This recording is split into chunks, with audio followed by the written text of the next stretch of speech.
to take you guys all back 50 years to when I was born. And at that point, technology was way different. The only technology we had in our house, and maybe some of you, was television. And the television back then was black and white. And so I thought it might be helpful, just because this is a technology conference, for us to sort of remember how much time, my dad often said that I was the oldest of 6 children, so that he would always have somebody to turn the channel, because it was before remote controls. And you can see here how fast the evolution of discovery, of content discovery, is going on. From 65 to the 70s, just a huge void. Then cable, MTV. I remember VJs. I don't know about you guys, but that was like the coolest thing for a little while. See lots of people nodding their heads. Yet, my 13 and 15-year-olds have introduced me to Instagram and everything else that I probably wouldn't be doing if it wasn't because of my 13 and 15-year-olds. So, the impact of internet on the sectors has been unbelievable. I thought y'all might appreciate this. This is you as a consumer. Your life has changed in an amazing way because of technology, right? Everything you do, from how you set your alarm clock in the morning, probably via your phone, to the microwave that you're using. And yet, look at the education and the healthcare sectors. Very little change, comparatively speaking. And so that's really what we're going to talk about today, is it's coming. And how does that competition drive and that technology drive the change? We'll talk a little bit about that today. So one of the things that we've become involved in the Barbara Bush Foundation is partnering with a group called the XPRIZE Foundation. And Shlomi Katan, who's here, can raise his hand if y'all are interested in meeting him later, has been partnering with us on how do we revolutionize the world of education, and specifically, in this case, adult education. We wanted to take a few minutes to talk about that and then kind of segue into some other conversation. But we've been looking at prizes, and we just, on June 8th of last year, offered a $7 million prize for whomever can create apps to teach adults to learn to read. And as of February, we have 109 teams signed up from all over the world, 15 different countries, and they now have a year to figure out how to develop apps to help adults to learn to read. And the reason that we were able to do this, and when we went to XPRIZE, if you're familiar with the XPRIZE, it really got started because prizes have a long history. Charles Lindbergh, a lot of people don't know this, flew across the ocean to win a prize. And when Peter Diamandis started the XPRIZE, it was because he thought, I'd like to go into space. And he couldn't get there, and so he said, I'm going to create an XPRIZE to get into space. And he wanted to raise money, and the reason there was an X in front of the word prize is he didn't have the money to put the number in front of the prize at that time. So, but he did it, and they were able to get a rocket into space, not using any federal government money, and from that has come SpaceX and everything else around it. So the world of competition and prizes has been a great driver, and we believe could be a great driver in the education sphere, although not widely used currently in education. And so you can see the $10 million Ansari X Prize, it not only created 26 teams who put over $100 million in to try to win, and drove $1.28 million in industry investment, but it has generated more than $6 billion in consumer impressions, and you have SpaceX and everything else that's come out of it. And so we're wondering and hoping that by driving an X Prize in the education as we're doing, that we can launch something similar to what happened in space, and in our case, around the adult literacy world. So that's a little bit about, I kind of told you on the front end, about what we're doing with the X Prize. And just as a quick aside, before we dive into even more about competition, if you're interested in this, we are looking for education and technology mentors who want to become and help these teams. And you may, some of the mentors can be paid, or some are volunteer, and if you're interested, please let Shlomi know, or there's a website up there that tells you a little bit more. So we're going to jump into this and talk a little bit about emerging trends in competition and what's going on. Recently, I was reading a Fast Company report on how is education going to change by 2020. And they had a lot of really interesting things that I'm going to ask the panel to look at. These were the 5 big ways education will change by 2020. And one of the things they talked about was the fact that students will have a greater voice. And, you know, and it can be because students are talking to folks in other countries or what have you. So I'd like to ask the panel this question. How do you think students on their own, if you do think so, are going to drive competition and change? And does anybody want to go first? Well, I can start. I think you talk to any student today and you ask them about their future, and you're going to get different responses depending on what zip code they live in. And unfortunately, you ask a student in an urban setting, you're going to get a slightly different, more pessimistic outlook of the future. In our schools, we try to reverse that, as my colleague mentioned in the previous panel, through a student life organization that tries to build into the school climate and culture this expectation that student can actually be a driver of their own education. And you know, we're in a technology summit or conference to talk about how technology can be integrated into our education systems. And one of the things that we do is we provide our students with an exact map of where they are at that moment in time in their educational learning. So we develop our own curriculum, but we're able to assess our students in real time to provide real information as to exactly what weaknesses they're developing, so we can pinpoint those weaknesses and address them. That gives the student, that empowers the student because they're not lost. They may not be on target, they may not be able to follow the lesson, but because they now know exactly what their weakness is, we're able to intervene, and they're able to seek interventions themselves. So we've created a lot of peer tutoring around that. But the student as a consumer is going to ultimately demand that the schools and the systems provide them with the preparation they need. You know, I'm bullish on the future. I'm bullish on the use of technology in our schools, but that bullishness is born out of a pessimism about what I see around the country. I spend a lot of time in urban areas, and what I see, and I think many of you who study the situation and understand data, if you want a crystal ball into the future of America, all you have to do is look at our graduation rates, especially in the top 50 school systems, and it's not good. So I think there's a market demand emerging. I think the consumer, not just the student, but parents, are going to demand that schools up their game, that they improve. Not just charters, of course, but the traditional school systems. I think the old days of monopolistic sort of just continue the same old way of doing things for 30 plus years. Governor James Swift in Massachusetts, where I'm from, visited a school after 30 years.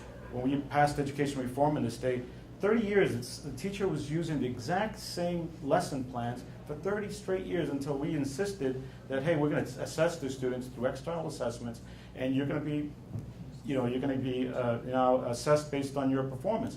And for the first time, this teacher had to actually change her lesson plans after 30 years. So, you know, there's a lot here, and certainly I have to leave it to the rest of the panel to talk about this idea, but the marketplace is going to demand change, and I think the folks here, the entrepreneurs in this conference, are going to be hopefully in the right place to deliver some of that change. I was, well, we'll take it out of order. I was actually with Governor Swift on Friday, and we were talking about a number of things. One of the things, and I forgot what prompted it, that we talked about was a story that I told her about visiting Philadelphia public schools maybe 8 or 10 years ago when Paul Vallis was superintendent. And we walked from classroom to classroom, and we found that not only were there not effective materials in place that were less than 30 years old, there were multiple versions of 30-year-old materials. The kids had different brands on textbooks with an assignment on the board that made no sense to 3/4 of the kids in the room. So, you know, that's what I think we're dealing with in part on a legacy basis. When we think about student voice, I think about a number of things. I think about very simply like looking at my kids and seeing what they really love every day. Well, they love gamification, right? So for those of you who saw one of the lunchtime speakers today, Dr. Melina Unkefer, she talked about how they literally have done brain mapping and shown that when kids are playing first and third person shooter games, their brains light up. Like not in a bad way either, right? They light up in a good way, like I'm engaged, this is meaningful, I like it, it's important.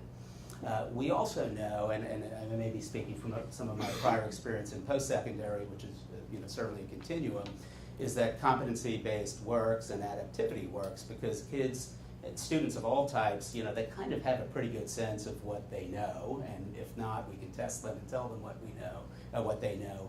But they also are very eager to just learn what they have to in order to fill gaps. That may or may not be a great thing. But when we're thinking a lot at K-12, we're spending a lot of time thinking about gamification. How do we make our experience rich and engaging? How do we build in avatars? How do we build in extrinsic reward systems and motivation systems that we know work in other things that these kids are doing and using?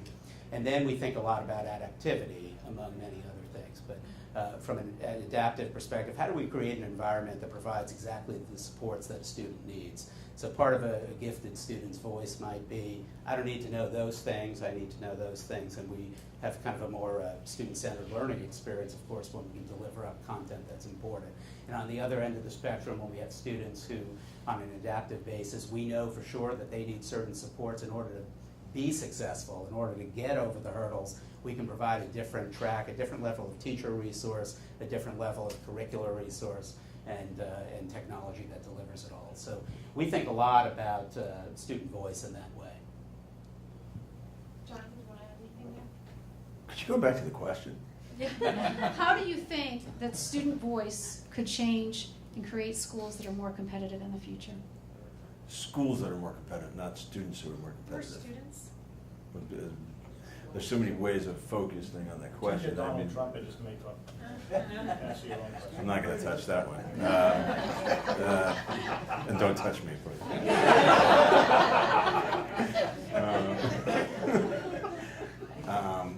I'll focus on one part of it, which is students, something that folks haven't talked about, because I'm not so sure that we have to do so much. And most students are fairly intrinsically competitive.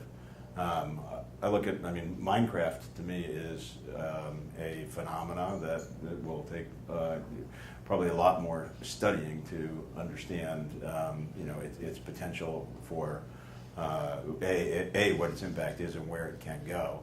I know, I've got 3 kids. 2 of them are either on Minecraft or Terraria pretty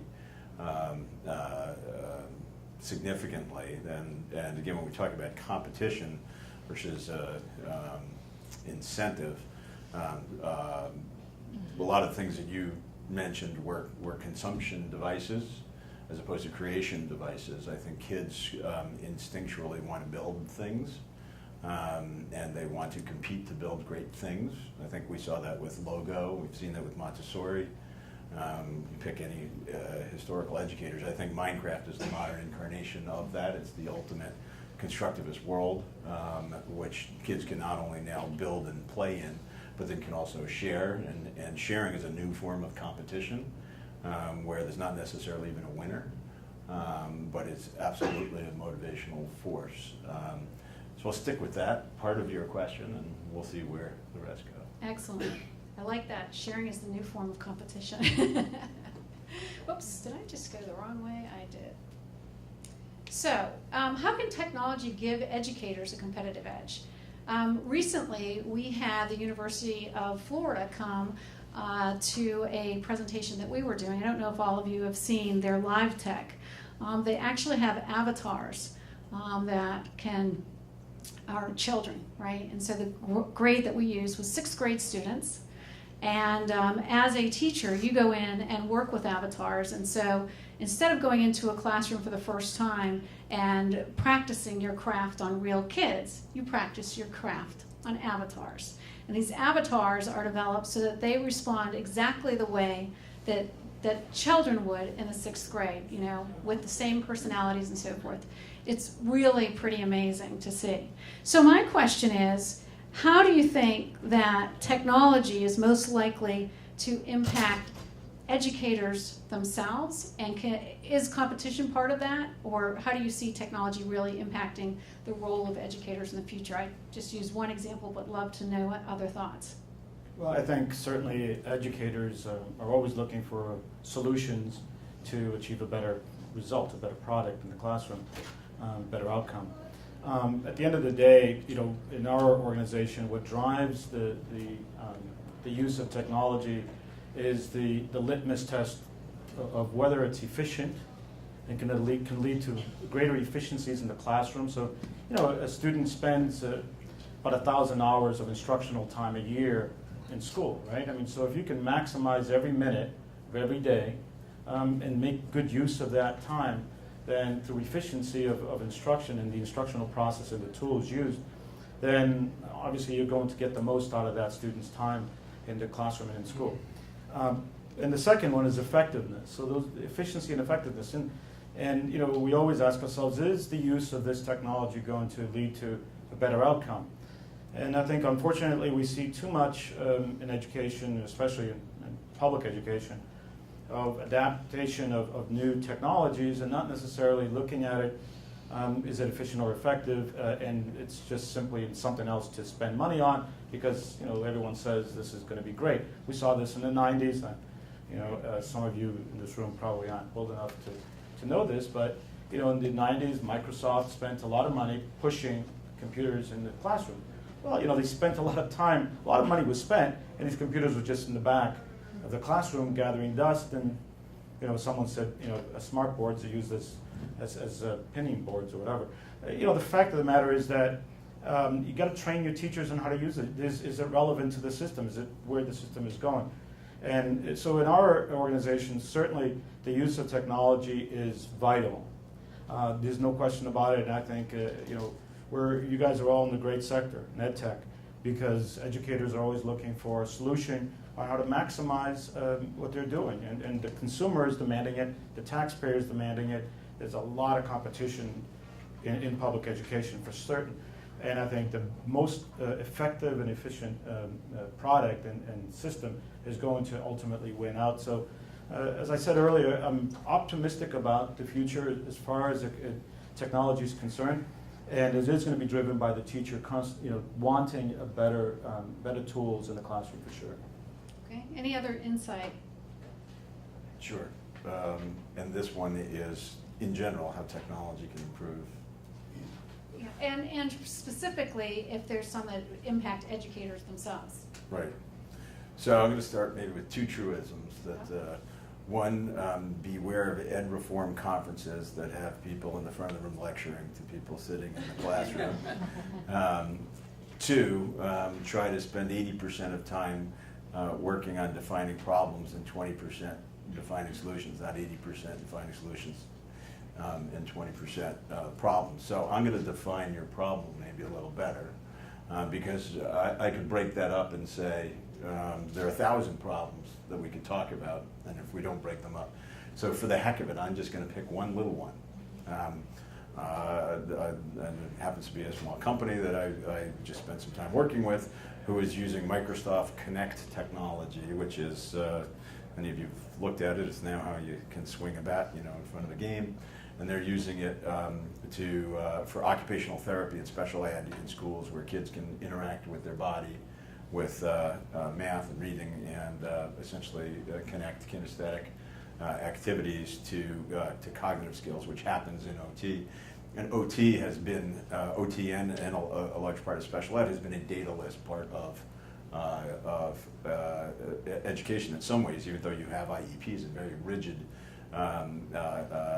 forms, and then you have response to intervention, and I don't know how many people are educators or technologists or whomever. There have been very few data systems collect that. So actually having something that can track your body in space and put data to it is one form of one problem, which is data in occupational therapy and special ed. So I'll throw that out there. That's great. So we've embedded the use of avatars in our new next generation platform that's rolling out for back to school. That's really for student use, of course, but when you embed avatars, when we build in gamification, when we build in adaptivity, when we build in all sorts of other rich and engaging assets, video and all obviously other types of communication and collaboration tools, that's a pressure that's not, it's an opportunity for the student, it's a pressure on the teacher, and an opportunity for the teacher. So what do we do to make sure that teachers can be successful in that environment? Well, there's some self-selection. We need folks who can join K-12 and other organizations like ours who have an ability to teach well online or virtually. It is different. The model's different. The interactivity is different. The time management's different. So when we train our teachers, both initially and throughout, we have to address all those things. How do you use the tool?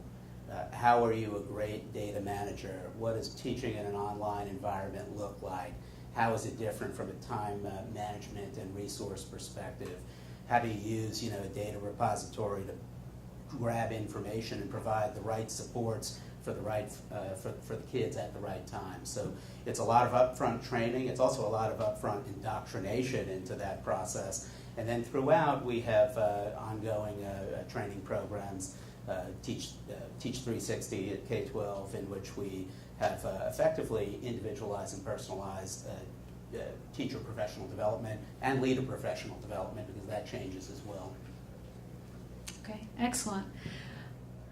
One of these other questions is something that I think will, we've kind of already started touching on, but how do we train teachers with new technology? I mean, part of it is a culture that they're not used to. So we'd love your thoughts there. And I see everybody nodding. Something you all have been working on. Well, let me start at this time. Well, I think I just touched on it in part, but yeah. Again, it's a matter of making sure that we indoctrinate them in the right way, because it's not just about the skill. It's about working in the environment. It's about how to engage differently with kids every single day.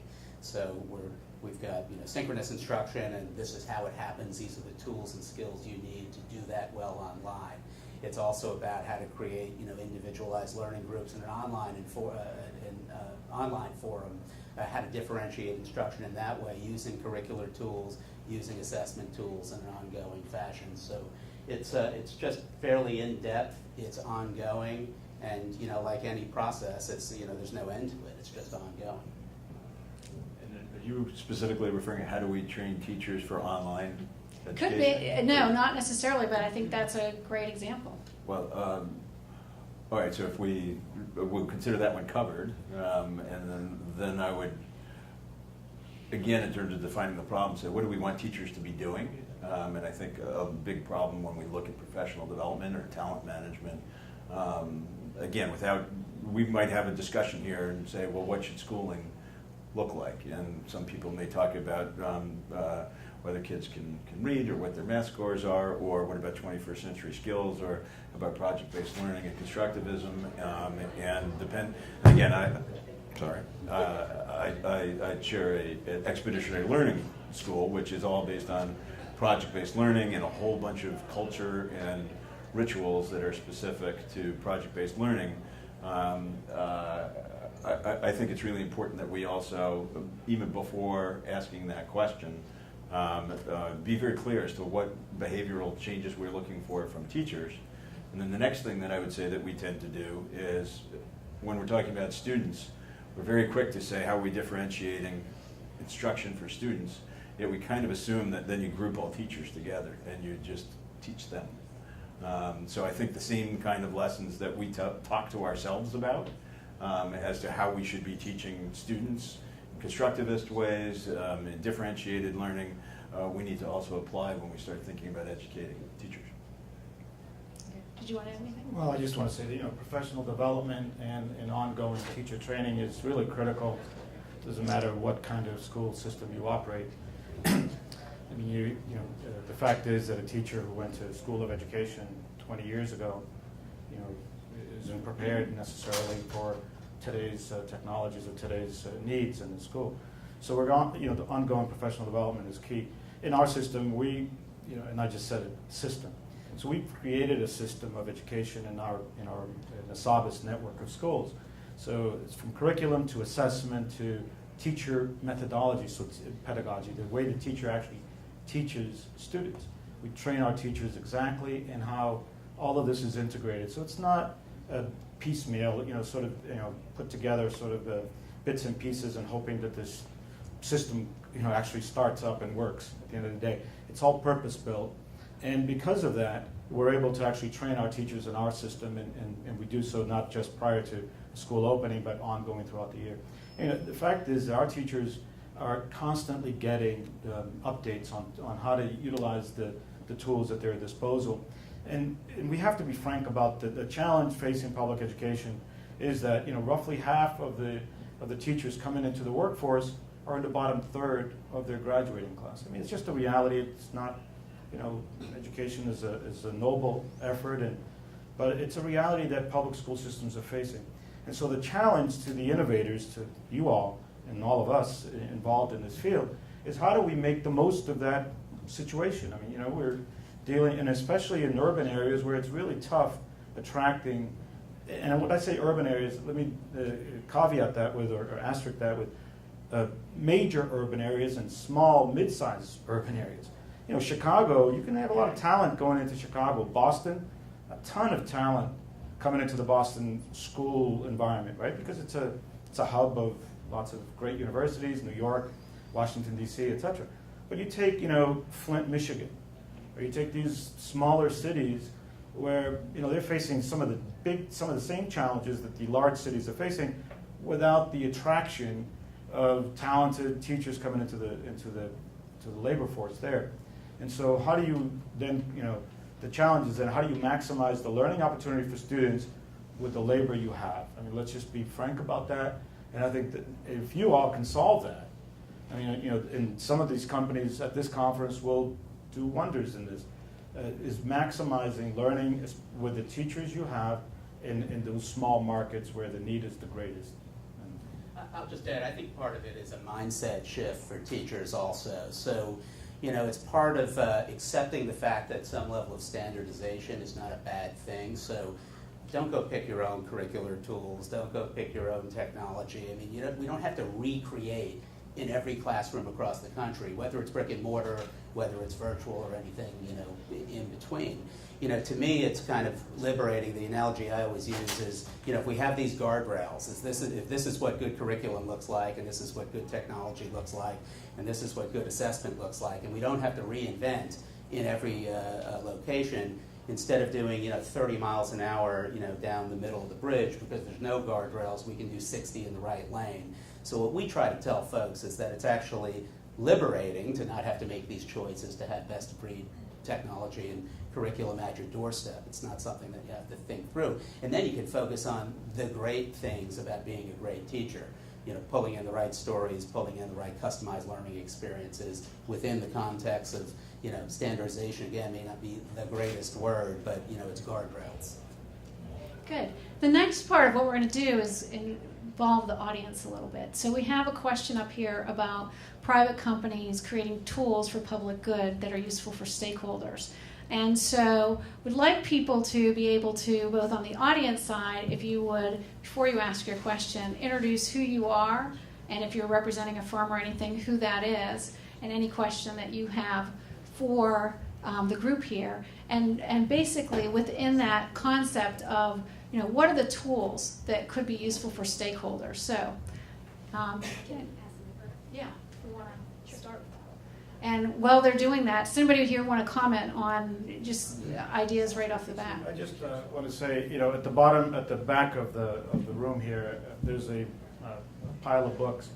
So our company president, Carl Bastani, and a journalist, Stephanie Gruner-Buckley out of the UK, wrote a book that just came out.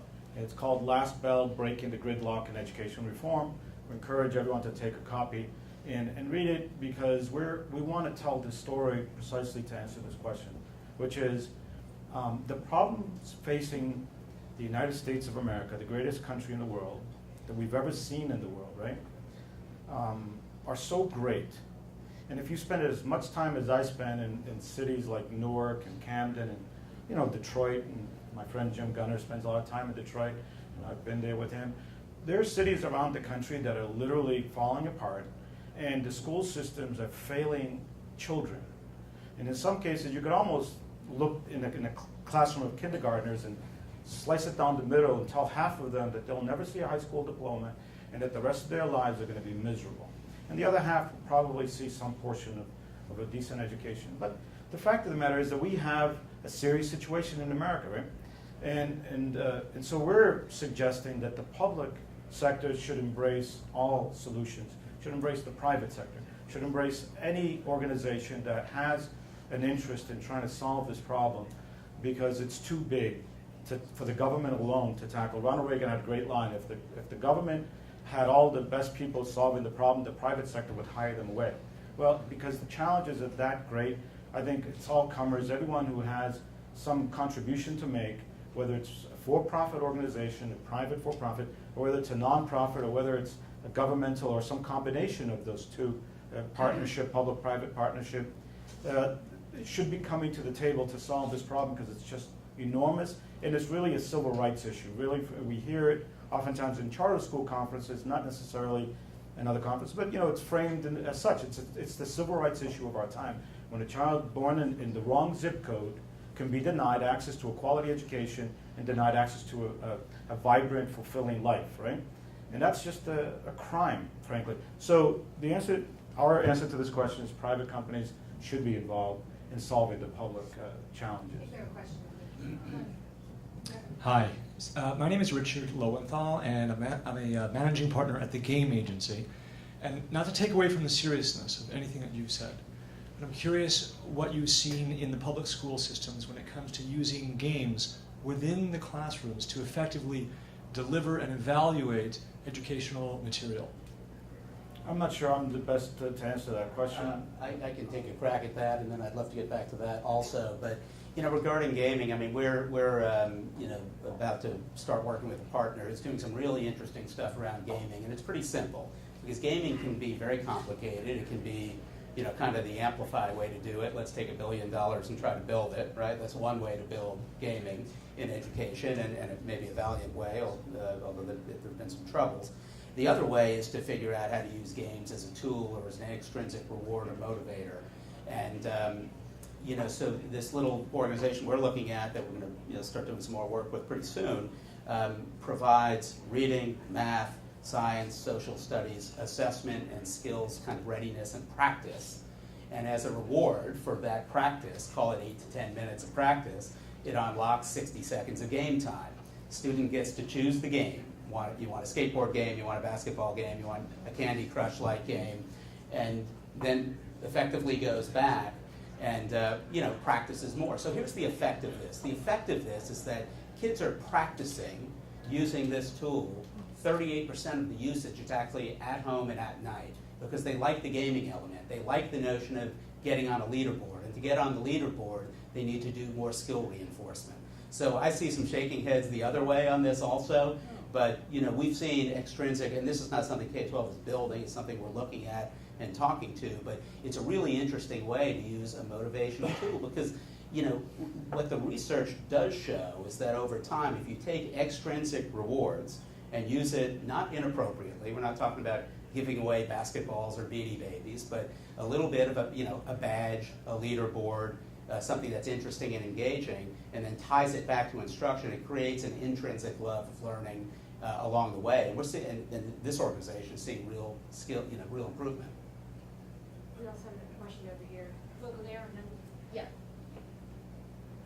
Okay, so Actually, can I make a comment Yeah. before unless you want to make a comment on this before we Is your jump? comment on this? Yeah. Oh, okay. Before we Go jump, ahead. just sticking on this I'm one, not. just two comments.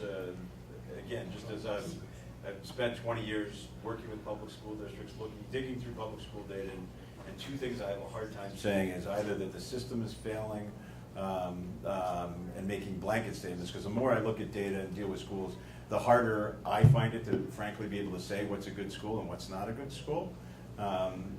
So I think, again, we really need to define a good school for whom, and is it a good school?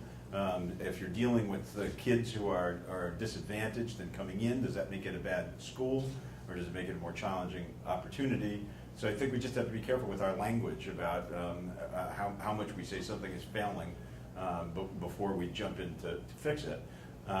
And then the second part is, again, when we jump into like gaming, I say, what problem are we trying to solve? Because I could get everyone in a classroom using gaming really quickly. Just hand them Minecraft on an iPad. But again, without saying why we are doing this, are we introducing gaming because we want them to be better builders and constructivists and designers of projects and cities, or are we doing it because we don't want them acting out? Why are we introducing gaming? So those would be my two comments again. Or, like you were saying, it could drive up the percent of time they spend on homework. Right. So Right. I think there's and that. again, if it's aligned to standards, if it's meaningful, if it's in the student zone of proximal development so that we can create meaningful gain and progression over time. Good. So, Stuart, may I call you Stuart? Please. Stuart's last comment is very different from his prior comment, and I build on that and Jonathan's. Previously, you spoke about gamification and extrinsic rewards, which is decidedly different from game-based learning. And there's a chasm between those two that all the money in the world couldn't fill. You were talking about motivators for engagement and reward systems, as opposed to game-based learning, which brings you the affordances of technology as well as the freedoms that gaming brings. So to answer Jonathan's question, if you want to use game-based learning as a tool for instruction, you have to think about it as a pedagogical tool. You deliver curricular material through a game and the affordances it brings, the freedom to fail, immediate feedback, repeated play, time on task, persistence development, none of which is what Stuart was talking about earlier, about using it in order to motivate kids to study in a different modality in order to get time on a game, which is what they really want.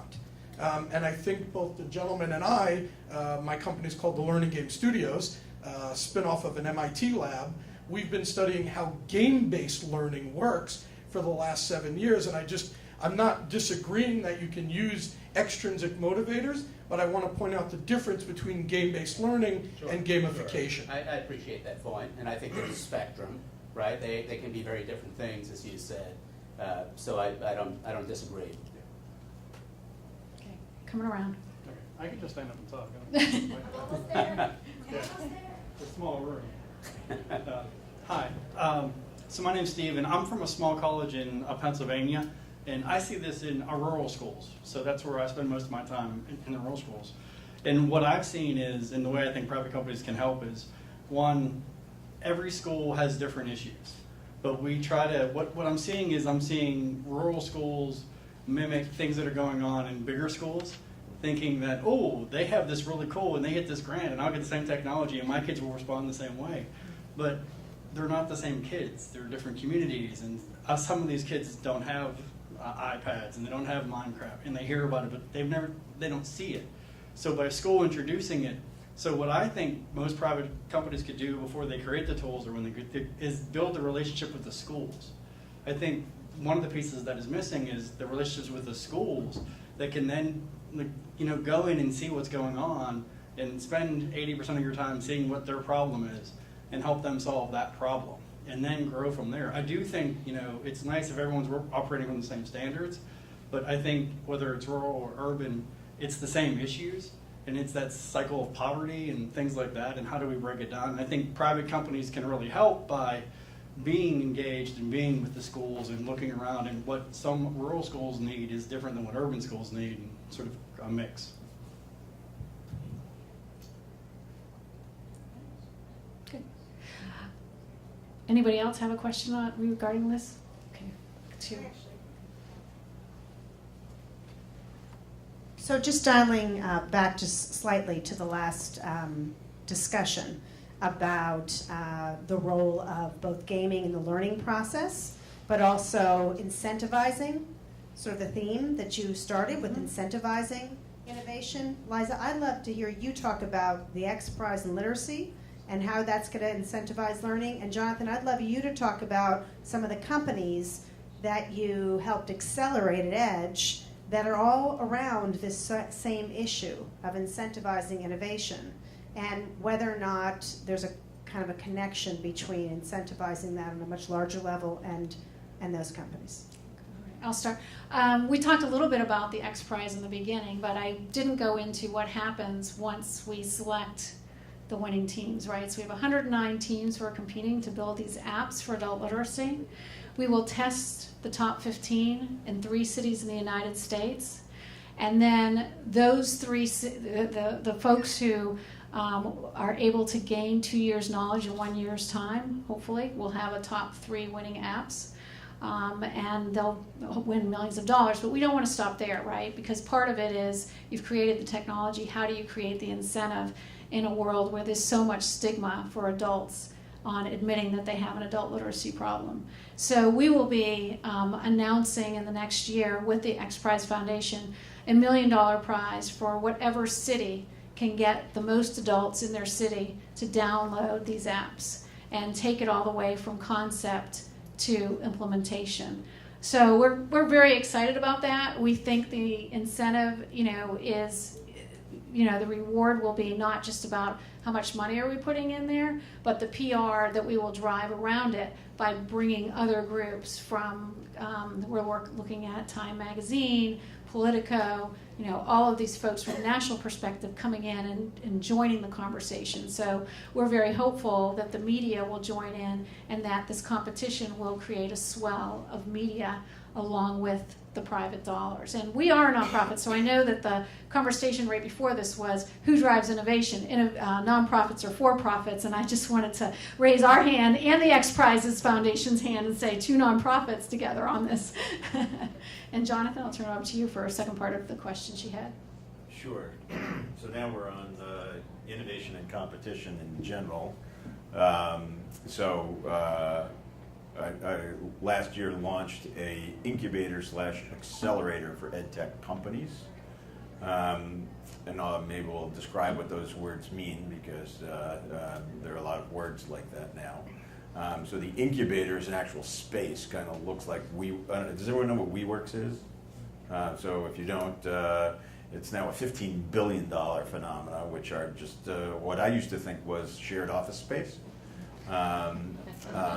What is actually I've come to now realize is that as we've moved from industrial to knowledge-based economies and companies outsource what they can outsource, we're now in a gig economy.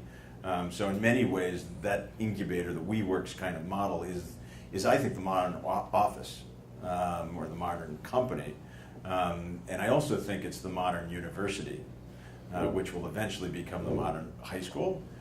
So it's the modern university because what you see it. Who's heard of General Assembly? Anyone here? General Assembly teaches coding, but they started as like WeWorks, as an incubator space. But they were very smart. They asked their companies, "What can we do for you?" And they were like, "Well, a lot of us are trying to get coding jobs. Could you teach us some coding?" So they started offering coding classes. Before you knew it, it was a huge business that took off. And what I think is going to start to happen more and more as education goes online.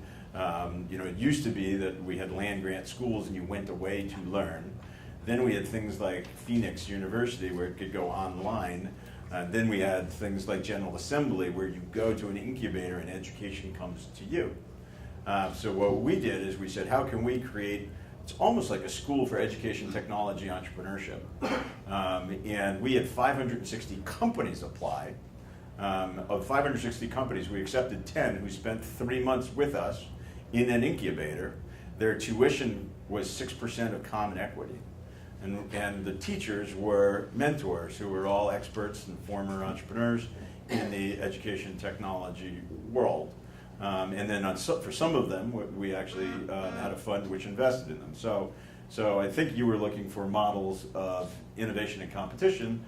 That itself is, I think, a form of innovation and competition, which is the new world of incubator as office, incubator as university, and then accelerator really as a entrepreneurship curriculum.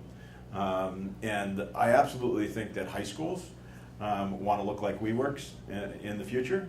And there's no reason why, when you look at what we're trying to get out of higher education with gainful employment and practicum and internships, that's driving its way back into high school.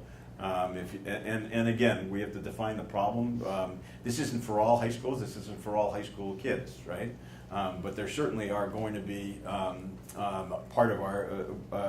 And by the way, my charter school works with probably the lowest income, lowest performing kids in New York City, in Bedford-Stuyvesant. We have 5% of our incoming kids are proficient in either math or ELA. So some of these constructs are true in general, but I view high school, if you think of high schoolers in a environment like WeWorks, where some of their courses they're doing online, some they're actually working on internships in real practicum with actual companies who have folks there, where they're in a environment with other folks who are being innovative. So again, how do we create the environment without necessarily having to go away, where there's a combination of self-directive, where everyone isn't doing the same thing at the same time. So I actually think what started as a model of innovation for how do you have private sector ed tech companies create through a competition like to come in and accelerate their businesses will also become an innovative model, I think, for the next generation of education. I'll just add on the big question here: how can private companies create tools for the public good? One of the things that I found so attractive about coming to K-12 is this is a company that not only created the tools, but created the market 15 years ago and the original models for that market, which have now been, kind of disseminated and kind of rejiggered and sliced up in a lot of different ways, both internally and across public schools. We have, representatives from Fuel Ed here, and we work now with 2,000 schools across the country who are taking courses, programs, modules, learning objectives, and embedding them into their everyday instruction. So here's an example of a company, for those of you who saw Nate's presentation, our executive chairman's presentation this morning, that has spent $600 million over its history on new technology, new curriculum, but most importantly, a new learning model that's been used in a lot of different ways in different places. So multiple stakeholders win in that regard. Students have more choice, parents have more choice and more voice. Public schools, private schools who use our tools have new functionality and optionality now as well. Okay, and we're getting the 2 minutes time frame that we're up, and I know it's always difficult to say you're the last thing before lunch. I think it's even worse to say you're the last thing before the cocktail hour. So with that, I want to thank all of our guests who have come. Thank you all for joining us, and thank you guys for being a part of this panel today.